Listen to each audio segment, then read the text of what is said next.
오늘 하나님 우리에게 주신 말씀은 열왕기상 8장 22절에서 30절까지의 말씀입니다.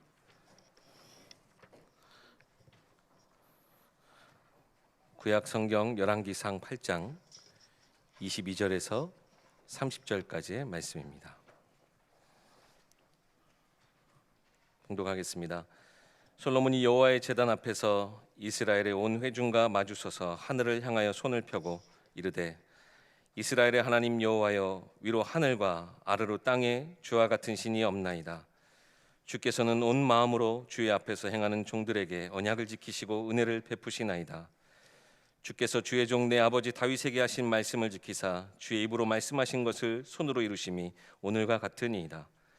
이스라엘의 하나님 여호와여, 주께서 주의 종 내 아버지 다윗에게 말씀하시기를 내 자손이 자기 길을 삼가서 내가 내 앞에서 행한 것 같이 내 앞에서 행하기만 하면 내게서 나서 이스라엘의 왕이 앉을 사람이 내 앞에서 끊어지지 아니하리라 하셨사오니 이제 다윗을 위하여 그 하신 말씀을 지키시옵소서. 그런즉 이스라엘의 하나님이여, 원하건대 주는 주의 종 내 아버지 다윗에게 하신 말씀을 확실하게 하옵소서. 하나님이 참으로 땅에 거하시리이까? 하늘과 하늘들의 하늘이라도 주를 용납하지 못하겠거든 하물며 내가 건축한 이 성전이오리이까? 그러나 내 하나님 여호와여, 주의 종의 기도와 간구를 돌아보시며 이 종이 오늘 주 앞에서 부르짖음과 비는 기도를 들으시옵소서. 주께서 전에 말씀하시기를 내 이름이 거기 있으리라 하신 곳 이 성전을 향하여 주의 눈이 주야로 보시오며 주의 종이 이곳을 향하여 비는 기도를 들으시옵소서. 주의 종과 주의 백성 이스라엘이 이곳을 향하여 기도할 때에 주는 그 간구함을 들으시되 주께서 계신 곳 하늘에서 들으시고 들으시사 사하여 주옵소서. 아멘. 박성진 목사님 나오셔서 성삼위 하나님을 누리는 기도라는 제목으로 말씀 전해주시겠습니다. 우리 옆에 있는 모든 성도들하고 같이 함께 인사하려고 하는데요.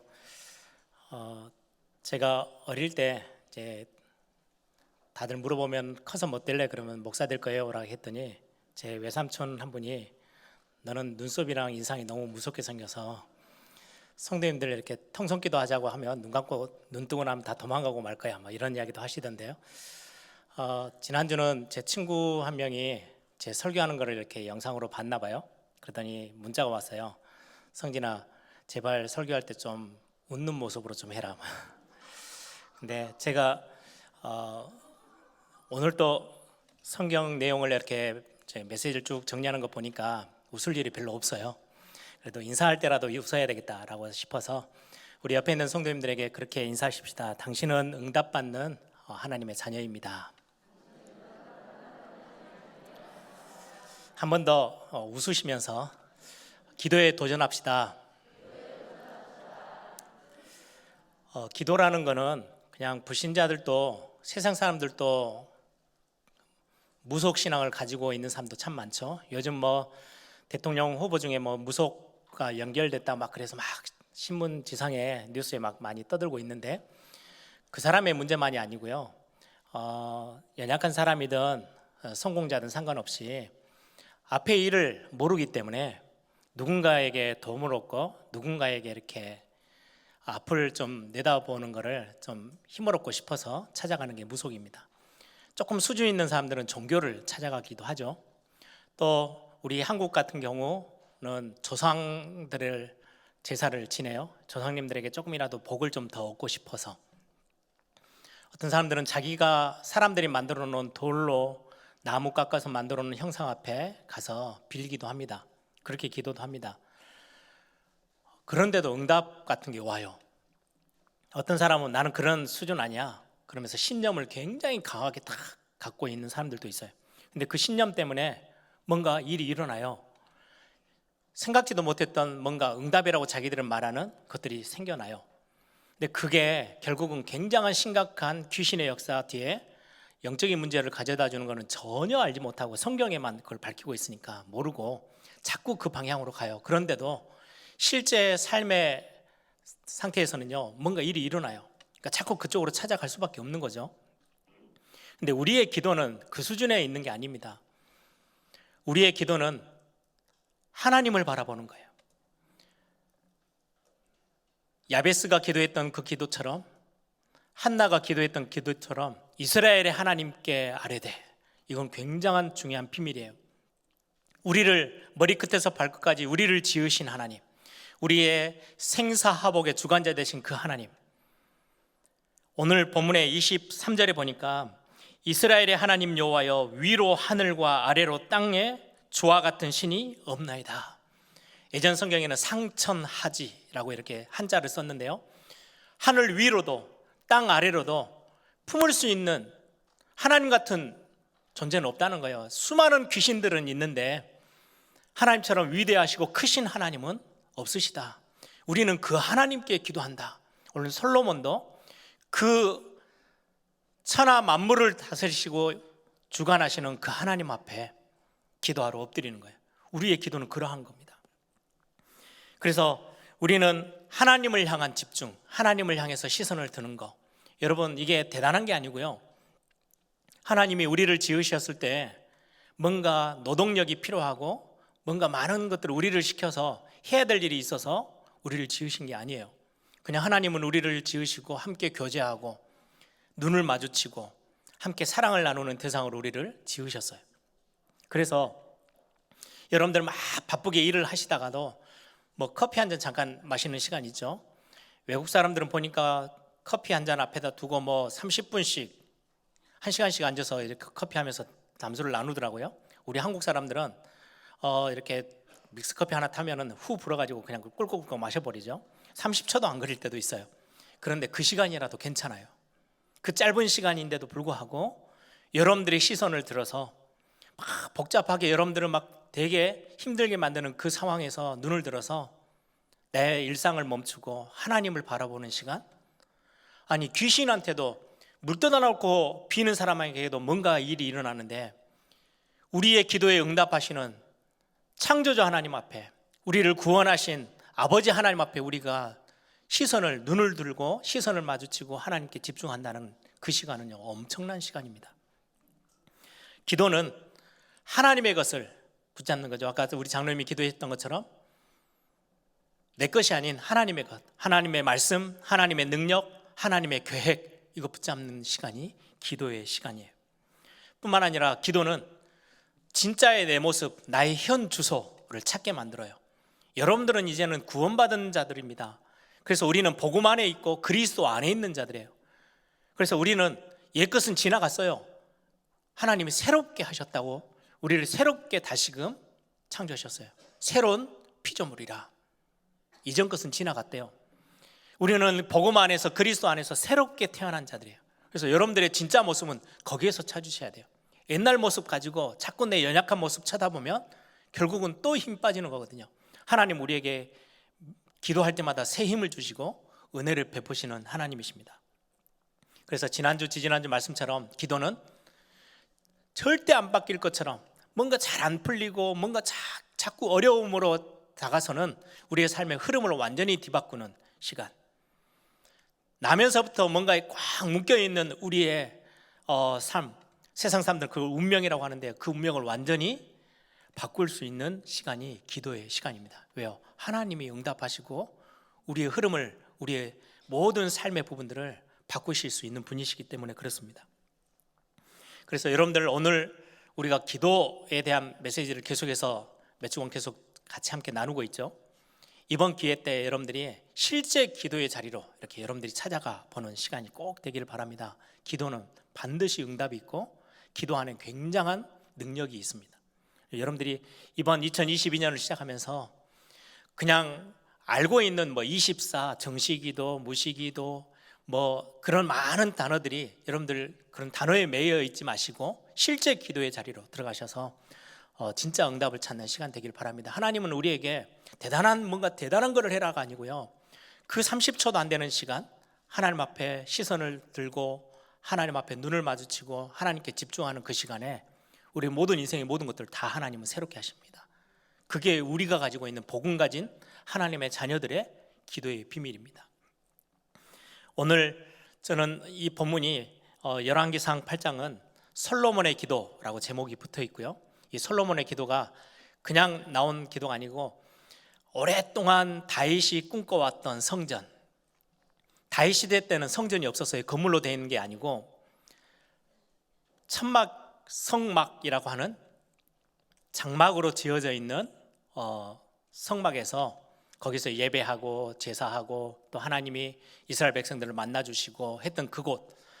근데 다윗이 통일왕국을 이루고 나서 왕궁을 이제 새로 짓고 자기는 왕궁에 있는데 하나님께 예배하는, 실제로 이 나라의 진짜 주인 되시는, 왕 되시는 하나님은 바람에 나부끼는 천막에 계시는 거예요. 사실은 천막 안에 갇혀 계시는 게 아니에요. 솔로몬이 오늘 기도하죠. 27절 한번 보세요. 하나님이 참으로 땅에 거하시리까 하늘과 하늘들의 하늘이라도 주를 용납하지 못하겠거든 하물며 내가 건축한 이 성전에 하나님이 거기에 갇혀 계시겠습니까?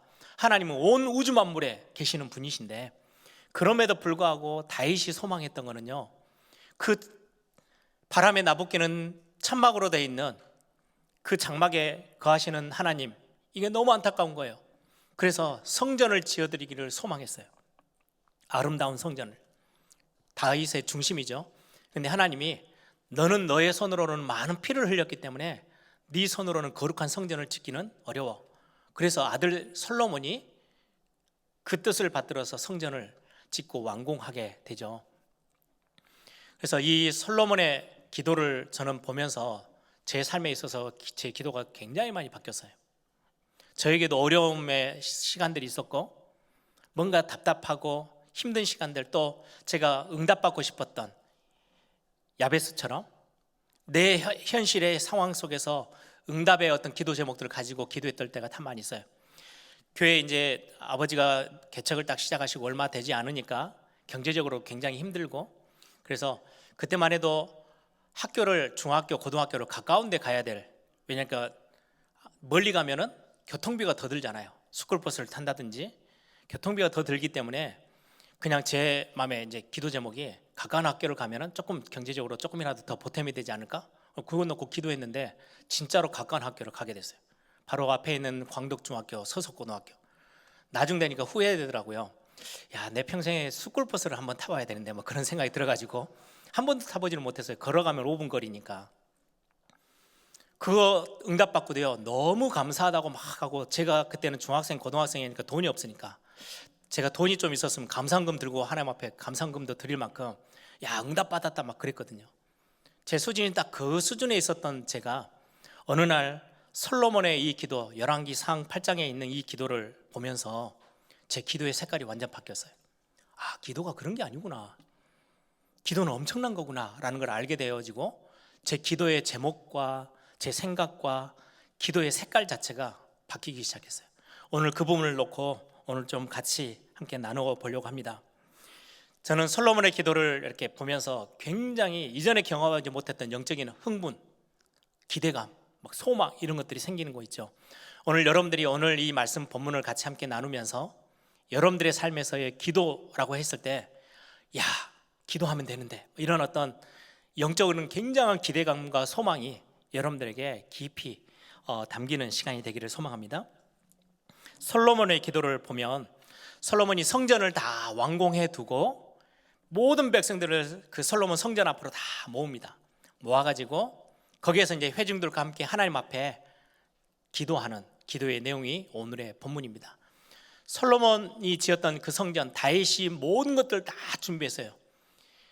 하나부터 열까지 성전 지을 수 있는 모든 자재와 돈과 모든 것들을 다 준비해 놓고 그걸 이제 지을 수 있는 거는 솔로몬에게 넘겨준 거죠. 그래서 솔로몬이 이제 왕이 되고 나서 성전을 짓기 시작했는데요, 7년 6개월이 걸렸어요. 그리고 성전을 짓는데 쓰임 받았던 사람들이 18만 명이 넘어요. 굉장한 많은 사람들이 각종 분야에서 일을 하면서 성전을 7년 반 동안 지어 나갔어요. 그리고는 완공이 됐죠. 어느 정도로 중심을 담았냐니까 솔로몬이 아버지 다윗 왕의 마음을 그대로 이어받아서 너무나도 귀하게 여긴 거잖아요. 하나님의 성전, 진짜 하나님이 거하시고 하나님이 우리를 만나주시는 그 현장을 마음에 두고 준비했던 것처럼 솔로몬이 성전을 지을 때 성경에 기록되어 있는데요, 돌을 깎아가지고 돌을 얹고 이렇게 해서 성전을 쌓아 올라가잖아요. 성전 그 터에서는 돌 깎는 소리가 아예 들리지 않도록 아예 저 먼 곳에서 돌을 다 다듬어 가지고 다듬어진 돌을 들고 와서 성전을 지었어요. 엄청나게 중심을 담은 거죠. 거기서 그냥 뚝딱뚝딱 해서 할 수 있는데 돌 깎고 연장 막 소리가 들리는 그 소리가 그 성전터에서는 아예 들리지 않도록 이미 밖에서 다 다듬어 가지고 돌을 들고 와서 쌓아서 성전을 완공을 해요. 그리고는 지금 오늘 이 기도문을 하나님 앞에 드리면서 기도하는 장면이 오늘 본문의 내용입니다. 오늘 본문을 22절에서 30절 읽었는데요, 원래 53절까지가 기도 전체 내용이고 22절에서 30절은 이 기도의 서론에 해당되는 부분입니다. 그래서 31절부터 시작해서 뒤로는 실제 기도의 내용들이 하나씩 기록이 되어져 있어요. 가장 먼저 22절에 솔로몬이 여호와의 제단 앞에서 이스라엘의 온 회중과 마주서서 하늘을 향하여 손을 펴고 이제 기도합니다. 23절에 이스라엘의 하나님 여호와여, 위로 하늘과 아래로 땅에 주와 같은 신이 없나이다. 주께서는 온 마음으로 주의 앞에서 행하는 종들에게 언약을 지키시며 은혜를 베푸시나이다. 언약을 지키시고 은혜롭게 우리의 모든 기도를, 연약한 자들이지만 은혜로 우리를 품으시는 그 하나님 앞에 나와 지금 기도하는 거예요. 하나님은 언약을 선포하시고 우리 인간이지만, 하찮은 인간처럼 보이지만 우리 인간과 약속하셨던 그 언약의 말씀은 단 한 1.1획도 변함없이 이루시는 하나님, 이걸 알고 지금 언약의 하나님 앞에, 그리고 은혜로우신 하나님 앞에 기도하는 거예요. 그러면서 한자로 상천하지, 하늘 위에 하늘, 땅 아래에 있는 모든 곳에서도 하나님 같은 분이 전혀 없는, 우리의 모든 것들에 응답하시고 세밀히 귀를 기울이시는, 온 천하 만물을 다 지으셨지만 한 사람 한 사람을 굉장히 존귀히 여기시며 귀 기울여서 저와 여러분의 기도를 들어주시고 계시는 그 하나님, 우리의 인생의 주인, 생사화복의 주관자 되신 그 하나님 앞에 엎드려 기도하는 내용입니다. 29절에서 30절에 보니까요, 주께서 전에 말씀하시기를 내 이름이 거기 있으리라 하신 곳이 성전을 향하여 주의 눈이 주야로 보시오며 주의 종이 이곳을 향하여 비는 기도를 들으시옵소서. 30절에 이곳을 향하여 기도할 때 응답해 주십시오. 이곳을 향하여, 성전을 향하여 라고 지금 말하고 있습니다. 누구든지 남녀노소, 죄인이든 성공자든 어떤 상황에 있든 상관없이 누구든지 이 성전을 향하여 기도한다면 그 기도에 하나님 응답해 주십시오 라는 기도의 내용이 오늘 솔로몬의 기도의 핵심입니다. 그가 성전을 향하여 기도하는데 언제 상황들이 굉장히 자세하게 기록되어 있어요. 31절부터 보시면 만일 이웃 사람과 함께 살다가 범죄를 했어요. 그래서 이제는 그렇게 하지 않겠다라고 맹세하면서 성전 앞에 나와서 하나님 앞에 자기 중심을 드리는데, 이 중심이 진짜라면 하나님이 판단하실 때에 올바르게 판단하셔서 용서해 주시고 은혜를 베풀어 주십시오. 그게 아니라면 하나님이 심판하셔도 되는데, 진짜 중심으로 하나님 앞에 나오는 자라면 하나님이 은혜를 베풀어 주십시오, 용서해 주십시오 라는 기도로부터 시작해서 33절 34절은 내가 연약해서 넘어져서 범죄해요, 하나님의 뜻을 어겨요, 우상 숭배에 빠져요, 여러 가지 범죄 앞에서 결국 그 범죄 때문에 다가오는 실패, 싸움 앞에서의 패배, 전쟁에서의 패배, 이런 일들이 생겨서 굉장히 위기와 어려움에 처해 있을 때라도 다시금 하나님 앞에 은혜를 구하며 성전을 향하기만 하면 하나님 우리를 다시금 회복해 주십시오, 용서해 주시고 회복해 주십시오 라는 기도가 34절까지 내용입니다. 35절 36절에 보면 하늘에서 갑자기 비가 멈췄어요. 비가 내리지 않아요. 이거는 우리 광주에서 건물이 무너졌다, 이거는 사람들이 잘못해가지고 생긴 재난이에요. 그래서 그걸 보고 인재라고 해요. 근데 하늘이 갑자기 문을 닫고 비가 내리지 않아요. 이건 천재예요. 하늘에서 내리는 재앙이에요. 이런 어떤 재앙과 재난이 생겼을 때는 어떻게 합니까? 인간은 아무 손을 쓸 수가 없는데요, 아무리 뛰어난 지도자를 할지라도 하늘에서 문을 막아버리는데 어떻게 이걸 열 수 있습니까? 이런 문제가 생겼을 때, 인간의 힘으로는 도저히 감당치 못할 어려움이 왔을 때라도 우리를 선한 길로 인도해 주시고 성전을 향하여 나오기만 하면, 기도하기만 하면 하나님 우리의 모든 연약함을 용서해 주십시오. 그리고는 하나님이 문을 여시고 비를 내려 주십시오. 재난을 끝내달라는 거예요. 실제로 그런 일이 있었죠. 엘리야가 3년 6개월 동안은 비가 멈춰있던 그 현장을 두고 하나님 앞에 엎드려 기도합니다. 그때 하나님은 하늘 문을 열고 비를 내리기 시작하셨어요. 이 기도에 그대로 응답하신 거죠. 또 37절에서 40절에 보면, 저는 이 본문은 지금 우리 코로나 팬데믹에 있는 지금 온 지역에 해당되는 본문이기도 할 것 같아요. 그래서 같이 한번 봤으면 좋겠어요. 37절부터 제가 읽어봅니다. 만일 이 땅에 기근이나 전염병이 있거나 곡식이 시들거나 깐부기가 나거나 메뚜기나 황충이 나거나 적국이 와서 성읍을 에워싸거나 무슨 재앙이나 무슨 질병이 있든지 막론하고 한 사람이나 혹 주의 온 백성 이스라엘이 다 각각 자기의 마음에 재앙을 깨닫고, 이거는 우리가 하나님을 멀리했던, 하나님을 바라보지 못했던, 하나님을 떠났던 이 범죄 때문에 오는 재앙이구나라는 걸 깨닫고 이 성전을 향하여 손을 펴고 무슨 기도나 무슨 간구를 하거든 주는 계신 곳 하늘에서 들으시고 사하시며 각 사람의 마음을 아시오니 그들의 모든 행위대로 행하사 갚으시옵소서. 주만 홀로 사람의 마음을 다 아시나이다. 그리하시면 그들이 주께서 우리 조상들에게 주신 땅에서 사는 동안에 항상 주를 경외하리다. 저는 이 본문 읽으면서도 그렇게 기도해서, 하나님, 이 코로나 상황 때문에 다시금 교회들이 회복되어지고 믿음의 사람들이 다시금 신앙들을 다시금 하나님이 원하는 자리로 돌아와서 하나님을 경외하는 축복을 다시금 회복하게 해주십시오. 하나님, 그러면 이걸 다 정리하시겠죠. 경외함을 놓쳤다는 것은 범죄예요. 하나님을 하나님으로 인정하지 않고 하나님의 자리에 우리의 중심이, 우리의 것들이 그 자리를 차지하고 있는 거, 그것 때문에 재앙이 와 있음을 알고 하나님 앞에 성전을 향하여 기도한다면 하나님이 이것들을 해결하시고 응답해 주셔서 모든 사람들이, 야, 그래, 우리가 하나님을 경외하는 거가 가장 중요한 거야 라는 것들을 깨닫게 해달라고 기도하는 내용입니다. 여러분들, 지금의 전 세계를 강타하고 있는 이 재난 가운데서도 여러분들이 이 기도들을 우리 교회가 회복하기를 바랍니다. 또 이 내용을 보면요, 성경에 똑같은 상황이 생겨요. 다윗이 하나님을 참 경외하는 자였고 경외함으로 나라를 이끌었다가 어느 순간에 잠깐 놓쳐요. 어느 날 나라를 보니까요, 강대해졌어요. 부강한 나라가 됐어요. 야, 내가 이 정도 실력이 좋았나? 대단한 일을 했네. 앞으로 조금 더 세력을 키우고 싶으니까 전 나라에, 지역에 흩어져 있는 군인들을 모으려면 숫자를 파악해야 되잖아요. 그래서 인구조사를 시작했어요. 옆에 있는 많은 신하들이 말립니다.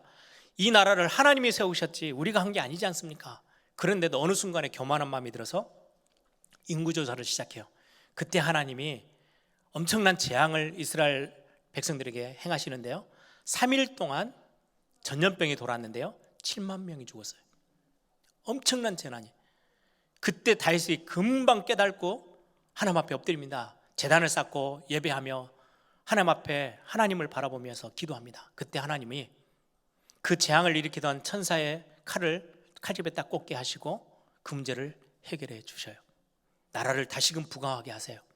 다윗에게 하나님은 다시금 큰 은혜를 베푸시기 시작해요. 오늘 본문에 있는 이 기도의 내용과 똑같은 내용이에요. 41절에서 43절에 보면 우리 선택받은 하나님의 백성들뿐만 아니라 이방인들까지도 하나님이 참 하나님이심을 알고 성전을 향하여 기도하는 그 기도에 하나님, 그들의 기도도 응답해 주십시오. 그들의 죄도 사하여 주십시오. 그게 지금 우리가 하고 있는 전도와 선교의 큰 방향의 부분이기도 하겠죠. 44절 45절에 보면 전쟁이 시작돼요. 적군들이 몰려들어왔어요. 어찌할 바를 모르겠어요. 위기의 순간이에요. 그때 하나님 앞에 성전을 향하여 기도한다면 응답해 주시고 승리를 맛보게 해 주십시오. 그게 솔로몬의 기도입니다. 딱 그렇게 했던 현장들이 몇 군데 있죠.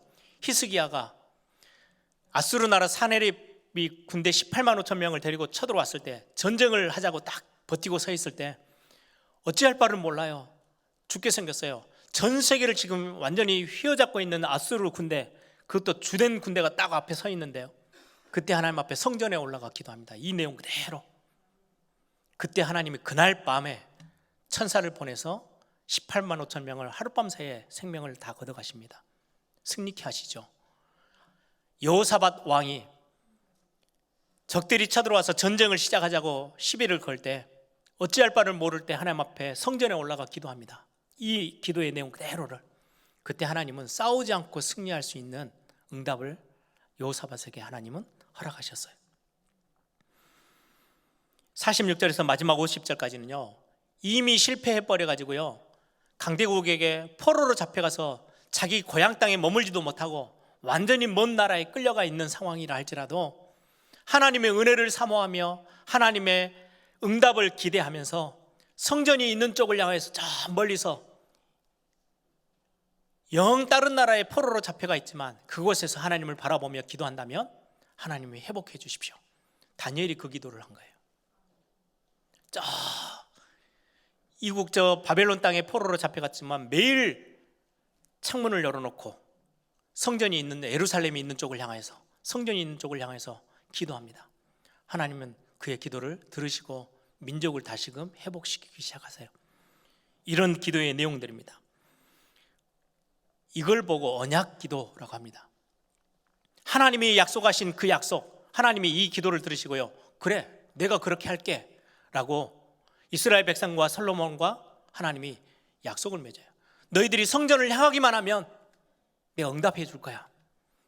너희들이 실패해서 완전히 낙오자가 돼버리고 내가 연약해가지고 내 삶에서 부족한 것들 때문에 범죄한 가운데 빠져서 뒤 흔들리고 우리는 상황 때문에 현실 속에서 많은 실패를 맛보고 위기 속에 처한다 할지라도, 우리는 질병과 여러 많은 문제들 속에 있다 할지라도 그 순간에 우리가 하나님 앞에 서야지, 우리의 문제는 하나님만이 해결하실 수 있지, 내 모든 죄악은 하나님이 해결하실 수 있는 분이시지 라고 다시금 마음을 가다듬고 하나님을 향하고 성전을 향하여 기도하기 시작하면 하나님은 응답하시겠다고 약속하십니다. 성전이라는 건, 여기에 나오는 성전을 향하여 라는 이 성전은요, 구약에 있어서의 성전의 그 언약의 핵심 중에 핵심입니다. 그래서 조금 더 우리가 살펴본다면 성전이 어떤 의미가 있길래 성전에 나와서 기도하면 다 응답을 하십니까? 지금으로 따지면 교회당, 예배당입니까? 예배당에 나와서 기도하면 응답이 빨리 됩니까? 그런 의미가 아니라는 것을 우리는 성경을 통해서 확인해야 됩니다. 가장 성전의 시작은요, 성소로부터 시작해요. 성소는 말 그대로 거룩한 곳, 거룩한 장소예요. 하나님이 거룩하신데 그 거룩하신 하나님의 이름이 담겨져 있는 곳, 그걸 보고 성소라고 해요. 그래서 아브람 때부터 하나님의 이름 앞에 제단을 쌓고 하나님 앞에 예배해요. 그게 어떻게 보면 하나님의 거룩한 이름이 있는 거룩한 예배의 처소예요. 성소였어요. 근데 그걸 이제 구체적으로 나라가 형성이 되어지면서 하나의 장소, 하나님이 지정하신 장소가 있는 거죠. 그래서 이 성소를 이제 모세 시대 때부터는요, 구체적으로 형태로 딱 어느 한 장소가 선정이 되어지고 그 성소에 예배할 수 있는 처소를 지었어요. 그래서 성전이 짓기 전에 가장 먼저 생긴 게 회막 성소예요. 회막이라는 것은 이스라엘 백성들이 함께 모이는 장소예요. 거기서 모여서 하나님을 만나고 하나님이 임재하신 것들을 함께 경험하는 장소, 어떻게 보면 거기서 예배가 되어지고 거기서 기도할 수 있는 그런 거. 그래서 회막이라는 단어는 모이는 처소, 하나님의 백성들이 하나님 앞에 모여드는 곳, 그걸 보고 회막이라고 해요. 이 회막은 하나님이 임재하시고 하나님이 거하시는 곳이기 때문에 성막이라고도 해요. 여러분들 많이 들어보셨죠? 회막, 성막, 장막 똑같은 의미예요. 회막은 하나님의 백성들이 함께 모여서 예배하며 하나님 앞에 서는 자리, 그래서 그걸 보고 회막이라고 하고요. 그 회막은 하나님이 거하시는 곳이기 때문에 거룩하신 하나님이 거하시는 거룩하신 곳, 그래서 성막이라고 해요. 이 성막이 무엇으로 지어졌어요? 모세 시대 때부터 다윗 시대까지 솔로몬 성전이 있기 전까지는 장막으로 지어졌어요. 천으로. 그래서 이름을 장막이라고도 해요. 그래서 회막, 성막, 장막은 같은 거예요. 그런데 하나님이 거하시는 곳이라고 해서 우리는 주로 성막이라는 단어를 더 많이 쓰게 되죠. 아무튼 그 광야 시대 때 모세에게 명하셔서 회막 성소를 짓게 해요. 예배 초소를. 하나님이 거하시는 곳. 그게 이제 다윗 시대까지 오게 되죠. 성경은 그렇게 말씀하고 있습니다. 에스겔서 43장 7절에 보면, 에스겔 43장 7절에 보면, 그가 내게 이르시되 인자야 이는 내 보좌의 처소, 내 발을 두는 처소, 내가 이스라엘 족속 가운데서 영원히 있을 곳. 하나님의 성전, 성소를 두고, 그 성막과 성전을 두고 하나님이 뭐라고 설명하고 계시냐니까, 여기는 내 보좌의 처소다. 하나님이 거하시는, 왕 되신 하나님이 자정에 계시는 그 보좌의 처소이고, 내 발을 두고 있고 그곳에 서 계시는 장소이고, 이스라엘 족속들 가운데, 하나님의 백성들 가운데 영원히 내가 함께 있을 곳이야. 그게 성전이래요. 그게 성막이고 성소입니다. 이런 중요한 의미를 가진 곳이 이제 성막에서, 회막 성소에서 성전이 지어져요. 그게 이제 첫 번째 성전이 솔로몬 성전이에요. 건물로 지어지기 시작하죠. 예전에 왜 천막으로 지었냐니까, 광야에서는 이동을 해야 돼요. 접었다 폈다 하면서. 그래서 이스라엘 백성들이 이제 이동을 하게 되면, 하나님이 이동시키면 쫙 이동했다가 한 곳을 정하시면 거기에 이제 회막 성소를 딱 짓고, 그 주변으로 이스라엘 백성들이 12지파가 다 진을 치고 거기서 또 거주해요. 또 거기서 몇 년이든 40년 안에 몇 년을 거하든 또 이동하면 또 회막을 걷어서 가가지고 또 다시 쳐요.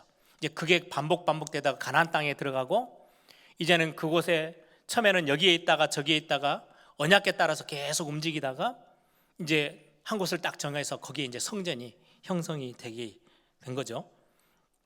그 현장은 참 희한하게, 지난번에도 말씀드린 것처럼 아브라함 이삭을 바쳤던, 아무 죄도 없는 것처럼 보였는데요, 죽어 마땅한 그 현장에서 하나님이 이삭 대신 숫양을 그렇게 제물로 받으셨던 모리아산, 거기가 솔로몬 성전이 지어진 현장이에요. 아까 말씀드렸던 다윗이 그 재앙 문제로 완전히 어려움 가운데 있다가 그 문제가 완전히 해결되어지고 죄 지었던 부분들이 완전히 용서받았던 그 현장, 거기서 예배 처소로 삼았던, 그리고는 그 땅을 다윗이 사거든요. 거기에 솔로몬 성전이 지어져요. 오르난의 타작마당, 같은 장소에. 결국 그거는 나중에 가면은요,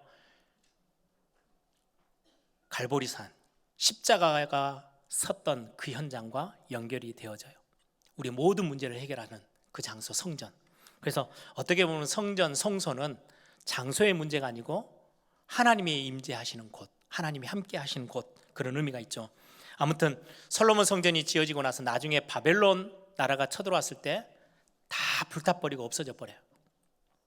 그리고는 끌려갔다가 포로로 갔다가 70년 만에 다시금 귀환하죠. 포로들이 다시금 돌아와요. 돌아오면서 스룹바벨이라는 지도자 중심으로 조그맣게 솔로몬 성전을 다시금 재건해요. 그래서 두 번째 성전은 그 같은 자리에 스룹바벨 성전이 지어져요. 그러다가 나중에 느헤미야가 그걸 더 완공하고 더 단단하게 했잖아요. 그 이후로 또다시 이스라엘 백성들이 또 하나님을 경외함을 놓쳐버리고 우상 숭배에 빠져서 나중에 헬라 제국이 들어와서 그 성전에 제우스 신 같은 신상들을 거기다 떡하니 설치하면서요, 성전을 엄청나게 영적으로 더럽혔어요. 그런 시대를 거쳐 가다가 헤롯이라는 사람이 왕이 되고 싶어서, 왕의 혈통이 아닌데도 왕이 되고 싶어서 로마라는 다스리는 나라 앞에 돈을 주고 왕을 삽니다. 그러면은 백성들이 막 들고 일어나서 반란을 피울 수도 있기 때문에 유다 사람들이 제일 좋아하는, 이스라엘 사람들이 제일 좋아하는 성전을 지어야 되겠다. 더럽혀진 성전을 다시금 복원해서 더 크게 지어야 되겠다. 어마어마하게 웅장하게 지어서 그걸 보고 헤롯 성전이라고요. 46년간이나 지었어요. 그 뒤로 예수님이 공생의 시간에 성전을 거기서 막 소 팔고 돈 바꾸고 막 엄청나게 성전의 그 역할을 하지 않고 다른 거에 막 집중하고 있는 그 성전을 다 밀어버리고 막 엄청 막 채찍을 들어서 성전을 청결시키는 사건이 나오죠. 그렇게 하고 나니까 수많은 사람들이 당신이 누구길래 이 성전을 이렇게도 다 뒤집고 난리를 폈습니까? 라고 질문하니까 예수님이 답변하는 내용이 성경에 나옵니다. 요한복음 2장 19절에서 21절이에요. 예수께서 대답하여 이르시되 너희가 이 성전을 헐어라. 그러면 내가 사흘 동안에 일으키리라. 유대인들이 이르되 이 성전은 46년 동안에 지어졌거늘 내가 3일 동안에 일으키겠느냐 하더라. 그러나 예수는 성전된 자기 육체를 가리켜 말씀하신 것이라. 성전을 허물어 버려 십자가에 예수님을 매달아 죽이라는 거예요. 죽게 될 거다. 그러면 3일 만에 다시금 살아나. 그 말이 무슨 말이에요? 예수님이 성전이기 때문에 성전이 허물어진다는 말은 예수님이 죽게 되고 3일 만에 다시금 세운다는 말은, 성전이 세워진다는 말은 예수님이 다시금 부활하신다는 말씀이에요. 그래서 이 본문을 예수는 성전된 자기 육체를 가리킵니다. 그래서 결국은 구약에 지금 솔로몬이 기도하는 성전을 향해서 기도해라고 하는 거는요, 예수 그리스도를 붙잡고 기도하는, 예수 그리스도 이름으로 기도하는 그 기도를 오늘 솔로몬은 이미 앞서서 그거를 밝히 보여주고 있는 내용입니다. 성전은 건물이 아니에요. 단순히 건물 수준을 훨씬 뛰어넘는, 성전은 예수 그리스도를 의미해요. 그러면 이 성전을 지금 우리는 교회라고 하잖아요. 바울이 그렇게 설명해요. 그리스도의 몸된 교회, 그리스도의 몸이 성전이잖아요. 그 몸이 되어지는 교회, 모든 성도 한 분 한 분은 그 교회의 지체가 되어져요. 그래서 예수 그리스도 이름으로 기도하는, 오늘 또 대표 기도하는 장로님이 마지막 기도를 예수 그리스도 이름으로 기도합니다. 우리들도 그렇게 하죠. 그 말을 하든 안 하든 그리스도 안에 있는 자들, 구원받은 하나님의 백성들이 그리스도 때문에 하나님의 자녀라는 어마어마한 특권을 우리가 얻게 됐는데, 그 그리스도의 비밀을 붙잡고 언약을 붙잡고 기도하는 기도를 보고 응답받는 기도, 언약 기도라고 합니다. 또 하나, 하나님의 백성들이 그리스도의 몸된 교회 성도들이 함께 모여서 연합하여 합심하여 기도하는, 예배하는 그 기도, 예배 때 하는 그 기도는요, 엄청난 응답의 기도입니다. 성전을 향하여 기도하는 그 기도와 같은 기도예요. 또한 구원받은 하나님의 백성들이, 몸된 교회된 자들이, 저와 여러분들이 함께 합심하여 기도하는 합심기도, 그리고는 우리 성도들, 연약한 성도들을 위하여서, 질병 때문에 어려움 당하는 성도들을 위해서 중보하는 그 기도, 성도가 성도를 위하여서 기도해 주는 그 기도 역시 성전을 향한 기도와 동일한 기도예요. 여러분들의 상황이 어렵습니까? 뭔가 내 문제 때문에 얻어 걸려서 도저히 일어날 수 없을 만큼 너무나도 비참하게 무너져 있습니까? 실패되어 있습니까? 큰 범죄 실수 때문에 연약한 자리에 그냥 주저앉아 계십니까? 내가 도저히 해결할 수 없는 상황들, 천재라고 말하는 우리의 인간의 힘으로는 해결할 수 없는 상황 가운데 처해 계실 때도 있죠. 그때마다 어떻게 하라고요? 성전을 향하여서 나오래요. 교회 예배 시간에 여러분들, 예배는 그냥 단순한 예배가 아니고 이 예배에 찾아와서 여기에서 함께 하나님을 향해서 기도하는 그 기도에 하나님은 응답하시겠대요. 여러분들이 정말로 함께 모여서 새벽 시간에, 금요기도 시간에 여러분들 가정으로 함께 모여서 그 기도하는, 성도들이 함께 모여 기도하는 그 기도에 하나님은 응답하신대요. 상대편을 향하여서 기도해주고, 치유를 위하여 기도하고, 회복을 위하여 기도하는 그 기도에 하나님은, 성전을 향하여 나온 그 기도에 무조건 하나님은 응답하신다 말씀하고 계시는 거예요. 오늘 메시지를 좀 정리합니다. 이 기도가, 오늘 제목을 제가 성삼위 하나님을 누리는 기도라고 했어요. 성전 되신 그리스도, 성전을 향해서 나오는 기도가 어찌 성삼위 하나님을 누리는 기도가 됩니까? 예수 그리스도, 그리스도 되신 예수님을 우리가 붙잡고 나가는 그 시간에 완전히 끊겼던 하나님과의 관계, 하나님과의 막혔던 모든 담을 다 허물어 버리시고 하나님과 함께하는 임마누엘의 축복이 다시금 회복되어지는 그 자리로 우리를 이끌어 주시는 게 성전을 향한 기도고, 그게 우리가 그리스도 이름으로 기도하는 기도의 비밀입니다. 그래서 다시금 하나님이 임재하시고 하나님이 함께하시고 하나님이 동행하시는 그 비밀이 우리 가운데서 회복되어지는 기도예요. 그래서 모든 것들이 다 단절되고 하나님을 떠나고 하나님을 경외함을 놓쳐버렸던 인간들에게 오는 수많은 재앙과 저주 앞에서 그리스도 이름으로 붙잡고 기도했더니 하나님이, 창조주 하나님이 우리와 함께 하세요. 우리를 구원하시고 우리를 사랑하신 그 하나님이 나와 함께 하세요. 이 비밀이 다시금 회복되어지는 거예요. 또 하나는 성자 예수님, 성부 하나님, 성자 예수님이 우리의 모든 기도를 들으시고요, 우리 주변에 있는 흑암의 세력들 다 무너뜨리셨어요. 죄와 저주를 완전히 다 박살내셨어요. 거기서 우리를 완전히 해방시키셨어요. 지옥의 권세, 사단의 권세에서, 사망의 권세에서 우리를 완전히 해방시키셨어요. 이 축복 속으로 우리를 끌고 들어가는 기도의 비밀이 오늘의 기도입니다. 뿐만 아니라 지금 우리는 성령 시대에 살고 있어요. 성령 하나님이 그리스도 이름으로 기도하는 그 시간, 우리에게 시공간을 초월할 수 있는 하늘의 군대들을 파송하시고요, 저 멀리 있는 곳에 하나님은 치유의 광선을 발하시고 우리에게 병들고 연약하고 무너져 있고 힘 빠져 있는 우리의 삶에 친히 찾아오셔서 우리에게 힘 주시고 은혜 주시고 어디로 가야 될지 모르는 우리에게요, 우리를 인도해 주시는 성령 하나님, 이 성삼위 하나님을 기도 속에서 다 누리는 게 우리의 기도입니다. 그래서 여러분들 성전을 향해서 나가라 라는 이 문구는요, 그리스도 이름 붙잡고 기도하는 모든 곳에 적용되어지고 응답되어지는 비밀입니다. 여러분, 기도의 축복을 일 때문에 빼앗기지 마세요. 기도의 축복을 사람 때문에 뺏기지 마세요. 기도의 축복을 바쁘다는 핑계로 빼앗기지 마세요. 이 기도는 어마어마한 것입니다. 모든 하나님의 사람들이 이 기도의 언약을 붙잡고 현장에서 다 승리했던 축복을 우리는 확인하게 됩니다.